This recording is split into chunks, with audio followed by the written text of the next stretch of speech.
제가 이제 우리 자녀들에게 읽어줬던 동화책 중에 한 이야기가 있습니다. 참새가 이제 친구들에게 파종을 하는 일에 초청을 합니다.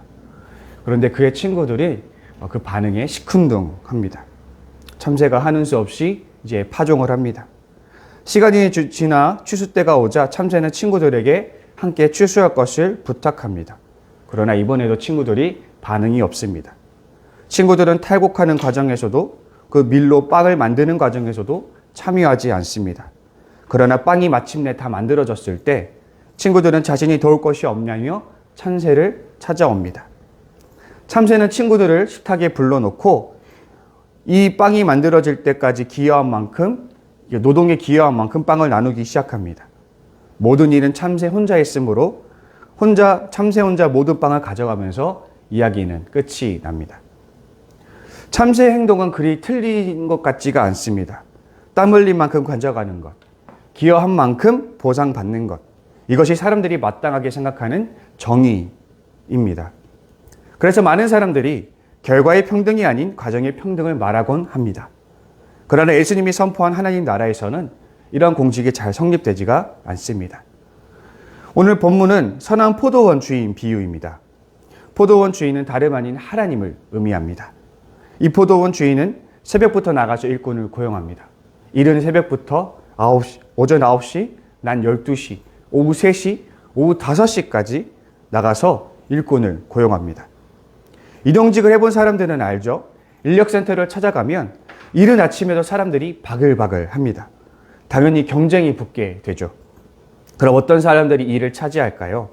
당연히 건강하고 체격이 좋은 사람, 일 잘하기로 소문난 사람, 또는 그 관련된 사람들과 관련자들과 관계가 있는 사람들이 우세할 것입니다.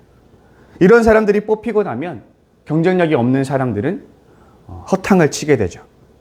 포도원 주인이 시장에 나갔을 때 여전히 남아있던 노동자들은 경쟁력을 전혀 갖추지 않는 매력이 없는 사람들이었을 것입니다. 그들 중 다수는 제 몫을 감당하지 못하는 사람들이었을 것입니다.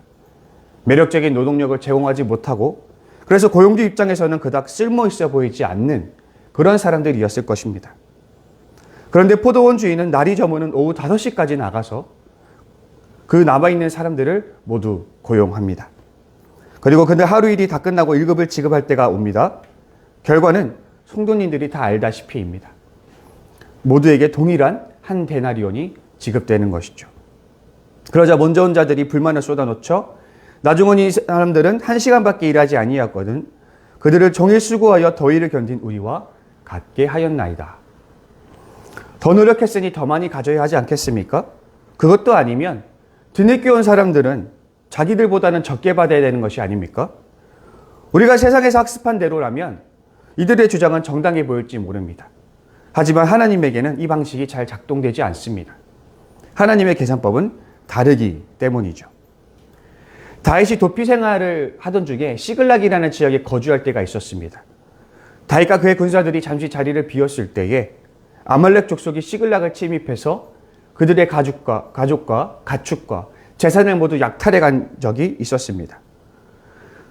다윗은 자신의 군사들과 함께 아말렉을 추격하는데 근데 그때 낙오자가 발생하게 됩니다. 며칠 동안을 강행군을 벌여왔던 터라 이 추격전을 감당하지 못했던 사람들이 나타나게 된 것입니다. 다윗은 낙오자들을 쉬게 하고 남은 군사들과 아말렉을 추격합니다. 결과적으로 다윗은 추격에 성공해서 아말렉을 무찌른 다음에 잃어버렸던 가족들과 가축들 그리고 재산 거기에 더해서 아말렉이 그간 다른 나라에서 훔쳤던 모든 전리품까지 가지고 복귀하게 됩니다. 복귀 중에 낙오자들을 만나게 되는데 함께 다윗과 싸웠던 다윗의 수하 중에 누군가가 이렇게 말합니다. 전리품을 저 낙오자들과 나누는 것이 마땅하지 않습니다. 저들은 전쟁에 기여한 바가 없으니 전리품을 얻을 자격이 없습니다. 라고 이야기를 하는 것이죠. 그러자 다윗은 그러한 사람들의 소리를 잠재우면서 이렇게 말하는 것입니다. 전쟁은 하나님이 이기게 하신 것이니 이것을 우리의 뜻대로 우리의 임의대로 행하는 것이 마땅치 아니하다. 하나님이 주신 은혜고 하나님이 주신 선물이니 하나님 뜻대로 나누는 것이 마땅하다. 그래서 다윗은 전쟁은 하나님으로 인한 것이니 그 전리품도 하나님 뜻대로 하는 것이 마땅하다라고 이야기를 한 것입니다. 그리고 다윗이 생각한 하나님의 뜻은 기여하지 않은 자들에게도 마땅한 몫을 나누어 주는 것이었습니다. 다윗이 옳았습니다. 마땅히 받을 자격이 없는 자에게도 은혜를 베푸는 것이 바로 하나님의 계산법입니다. 오늘 먼저 고용되어서 불평불만을 쏟아놓는 사람들이 한 가지 착각하는 것이 있습니다. 그들 역시도 포도원 주인의 호의에 의해서 고용되었다라는 것입니다. 만약 포도원 주인이 그들을 선택하지 않았다면 그들 역시도 시장에서 배회하며 하루 동안 허탕을 쳤을 것입니다. 일할 수 있는 기회를 얻은 것, 한 데나리온을 번 것은 철저히 포도원 주인의 은혜 때문이라는 것이죠.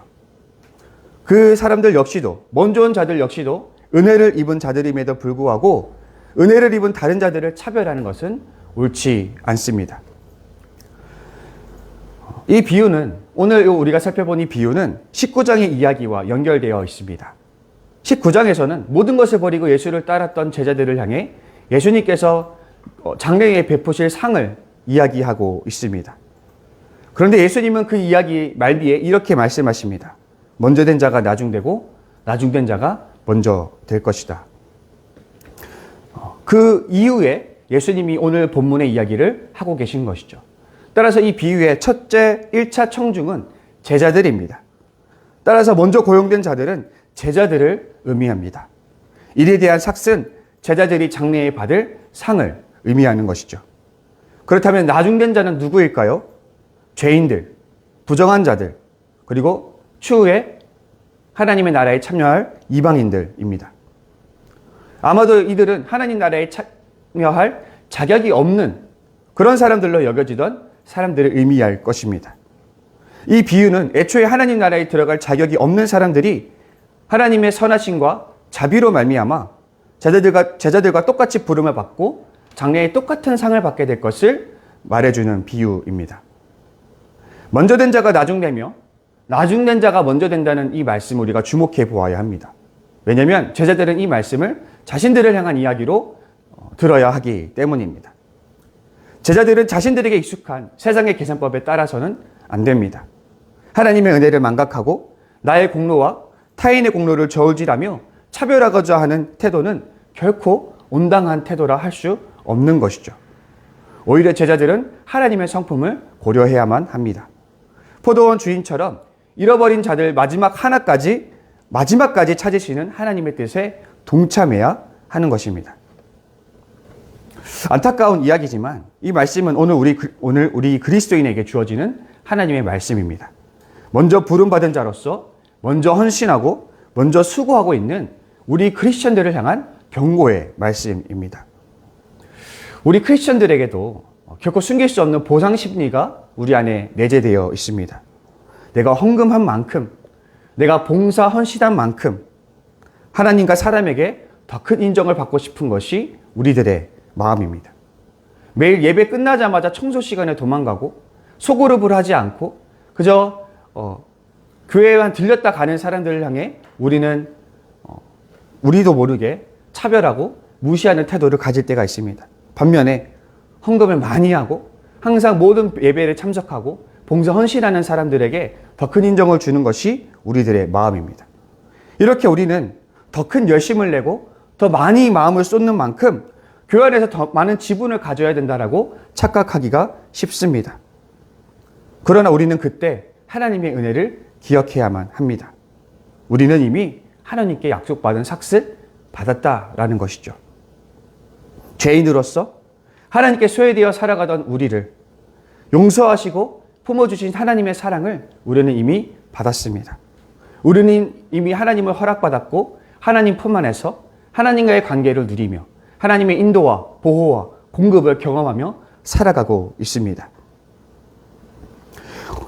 우리가 주께 평생 헌신하고 봉사하더라도 이 은혜는 결코 갚을 수가 없는 것입니다.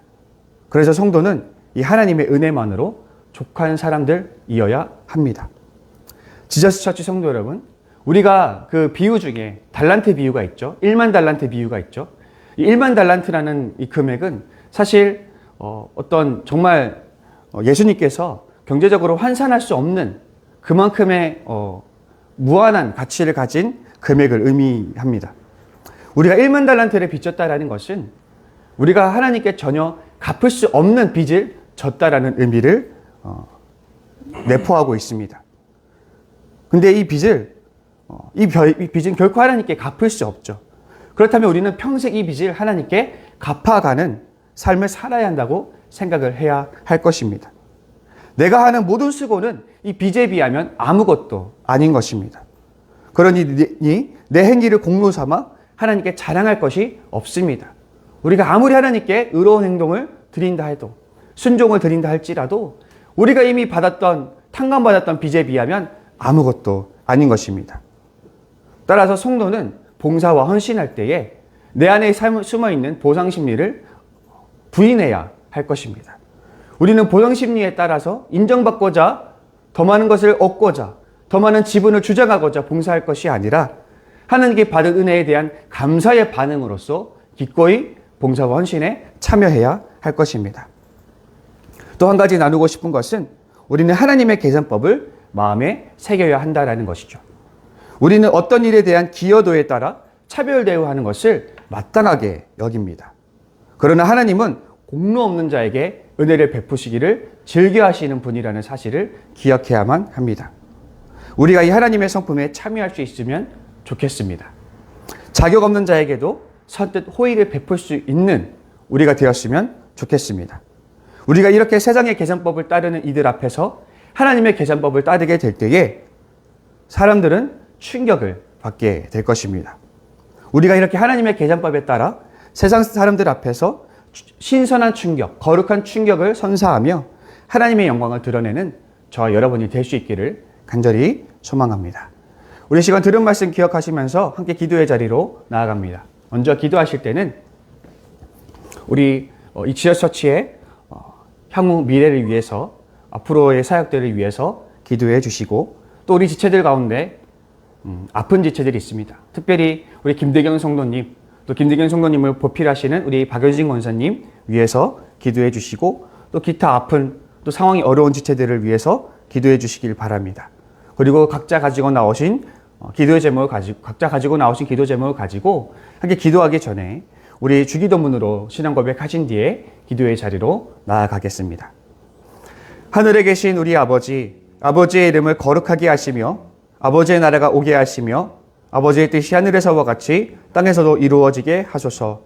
오늘 우리에게 일용할 양식을 주시고 우리가 우리에게 잘못한 사람을 용서하여 준 것 같이 우리 죄를 용서하여 주시고 우리를 시험에 빠지지 않게 하시고 악에서 구하소서. 나라와 권능과 영광이 영원히 아버지의 것입니다. 아멘.